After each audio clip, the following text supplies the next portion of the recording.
Hey guys, welcome into today's video. This is going to be a brand new series on my channel. It's going to be a foundation a day for 42 days. The reason that I wanted to start this video is that I have 51 foundations in my permanent collection.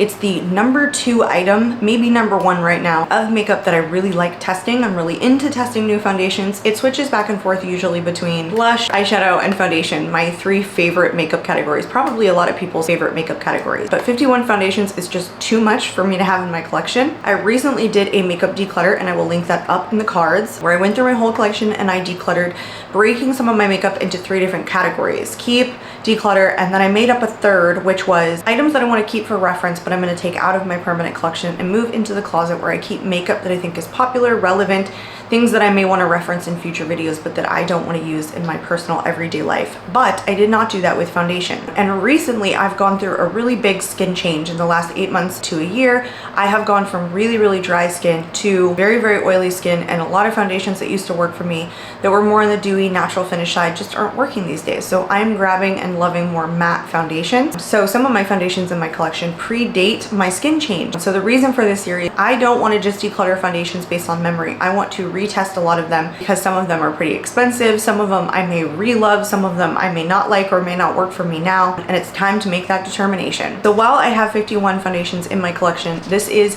foundation a day for 42 days because there are 9 foundations I have already made a decision on. Some of them I'm actually testing. They haven't gone into speed reviews, but I've worn them very recently, so I know exactly how I feel about them. But I will have to move them into wherever they're going to go, keep, declutter, or in the reference pile. And then there are some that I'm testing that I already absolutely love, haven't gone into a speed reviews, and I know that I'm going to be keeping them. And then 2 of them I have already made the decision that I'm going to declutter. Welcome into day 25, you guys. Today we are testing the Dr. Jart BB Premium Beauty Balm. Really long name. This was a reformulation that came out last year. I want to say in like the middle of the year last year. I think it was closer to the summertime last year. But I immediately fell in love with this reformulation. Never tried the original, but this was gorgeous back when I had really dry skin. It was in the summertime, so I was sweating a lot, but this didn't slip off of my face. It gave me good coverage.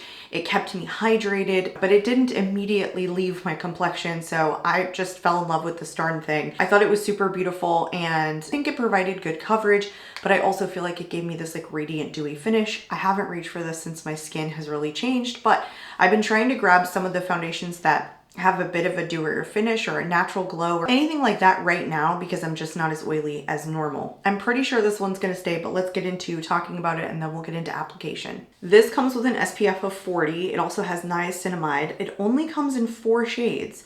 It retails for $46. It's supposed to provide light coverage with a natural finish. It comes with 1.35 fluid ounces, so it's pretty large. I wanna say it's my largest BB cream or just complexion product in my collection. This is made in Korea. I want to say it has a shelf life of 36 months. And the reason that I say that is because the expiration date on mine says 5/2 of 2025. So if I bought it or it was formulated around the May timeframe of 2022, that would be 3 years, right? This does come with a mineral and chemical mixture sunscreen in the SPF 40. If you guys saw in the swatch, it reminds me a lot of the Misha Cover BB cream, where it comes out more gray and then it blends kind of seamlessly into the skin. I don't know how those products do that. It's just like adaptogens or something in there that just make it like your natural skin tone. So let's get to applying it. I'm going to use a brush today.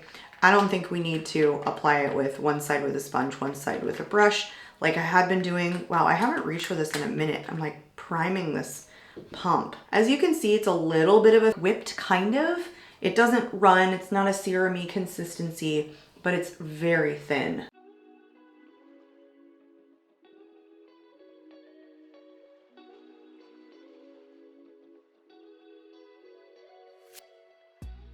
This actually has kind of a gray tinge to it, doesn't it? Till it kind of dries down, but you can really see the radiance on the cheeks.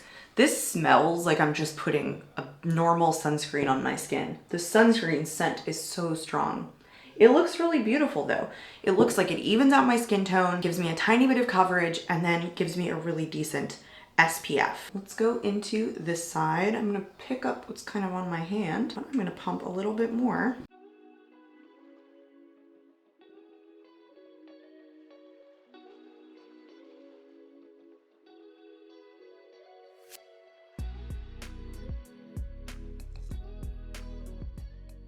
I really think that it looks just like putting a sunscreen on my skin. So that's what I see right away. It's really, really dewy, just a light coverage. I have mine in the shade Fair to Light. So I kind of feel like this may be a little bit deep for people who have really fair skin, and I still don't think 4 shades is enough, even if it's really expandable coverage, because I think this gives me more coverage than 4 shades worth. 4 shades would indicate it's almost like completely sheer, and I don't think this is completely sheer. There's no settling in. It's just this really moist BB cream. There's only one other one that I have in my collection that has a ton of luminosity, radiance, and dewiness like this one, and it's the Purito Cica BB cream or CC cream, one of the two. We'll end up doing a test on that as well, because I want to see how these perform on my now more combo skin. Combo this time of year, otherwise I'm just a greasy hot mess. Anyway, pretty darn gorgeous. I'm glowing, I'm glowing. If you guys have never seen these videos, I finish my makeup, we do one final check-in, then I show you guys in natural light what it looks like. I show it to you again at 4 hours, and then at the end of the night, we come back, we sit down, we look how it's holding up, and then we look back at the footage. Ultimately, I need to make a decision on whether or not this stays or goes based on how my skin type is now, because the goal is that I'm cutting my collection of 42 foundations in half.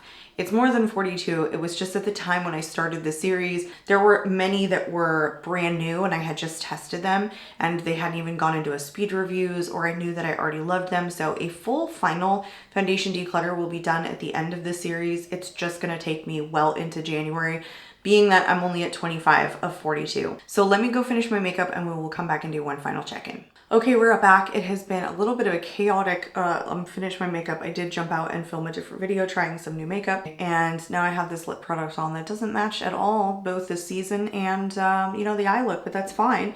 That's what happens when you're testing new products. The BB cream actually looks a lot heavier, like now that it's like sitting on my face and I've added more products to it, like I feel it so much more. The scent was lingering for a little bit, but it's pretty much gone now. So I'm interested to see what this is gonna look like after 4 hours. So I'm gonna go away now, you guys. This is what it looks like with all of the makeup put on. A pretty decent shade. I definitely feel like it has just like a grayish tinge to it.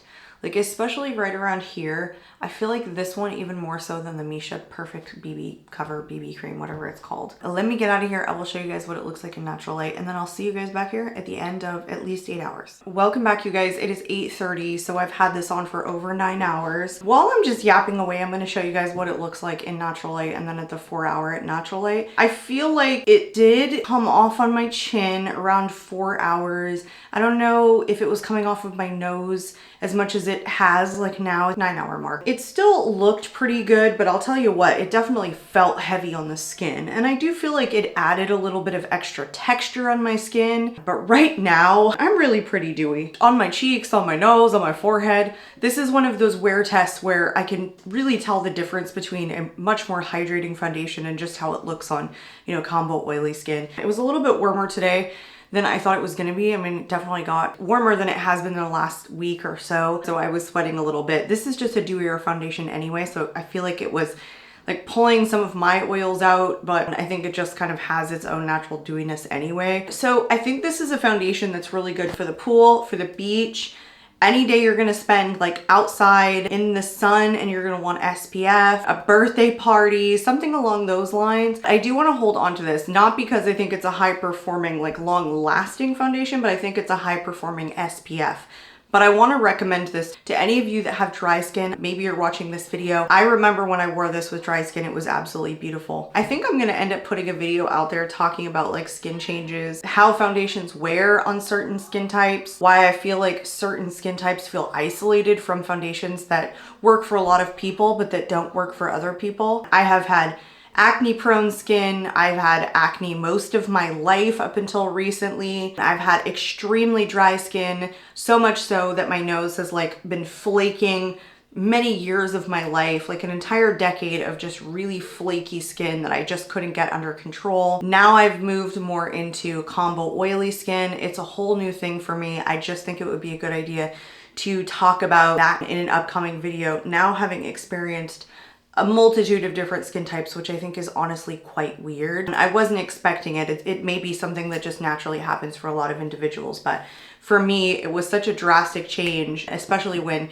you're testing so many foundations and you see it. Anyway, The point of this video is really just to determine whether or not this stays or goes. And I am gonna hold on to this one because I feel like it has a purpose in my collection. And because the expiration date on this isn't until 2025, I have plenty of summers to use this, or days in upcoming summers to use this, that I think that it just behooves me to hold on to this particular product, because I only have one other like tinted sunscreen so far that I have held on to. That makes the new total declutter 13 and keep 12. I know I'm not going to declutter more than I keep, but I feel like that's okay so long as these work for me. So anyway, I hope you guys enjoyed today's video. Again, I always hope you guys find these videos helpful. I don't think I'll do this in subsequent years. I just feel like it was kind of fun to challenge myself to figure out how I felt about foundation. And now I think I'm approaching foundation purchasing in a whole new way, and the ones that I'm holding on to, not just for the sake of holding on to them. So anyway, I hope you guys enjoyed today's video. I hope you guys stick around for days 26 through 42 of foundation a day. I am out of here, you guys, and I hope to catch you all in my next video. Bye.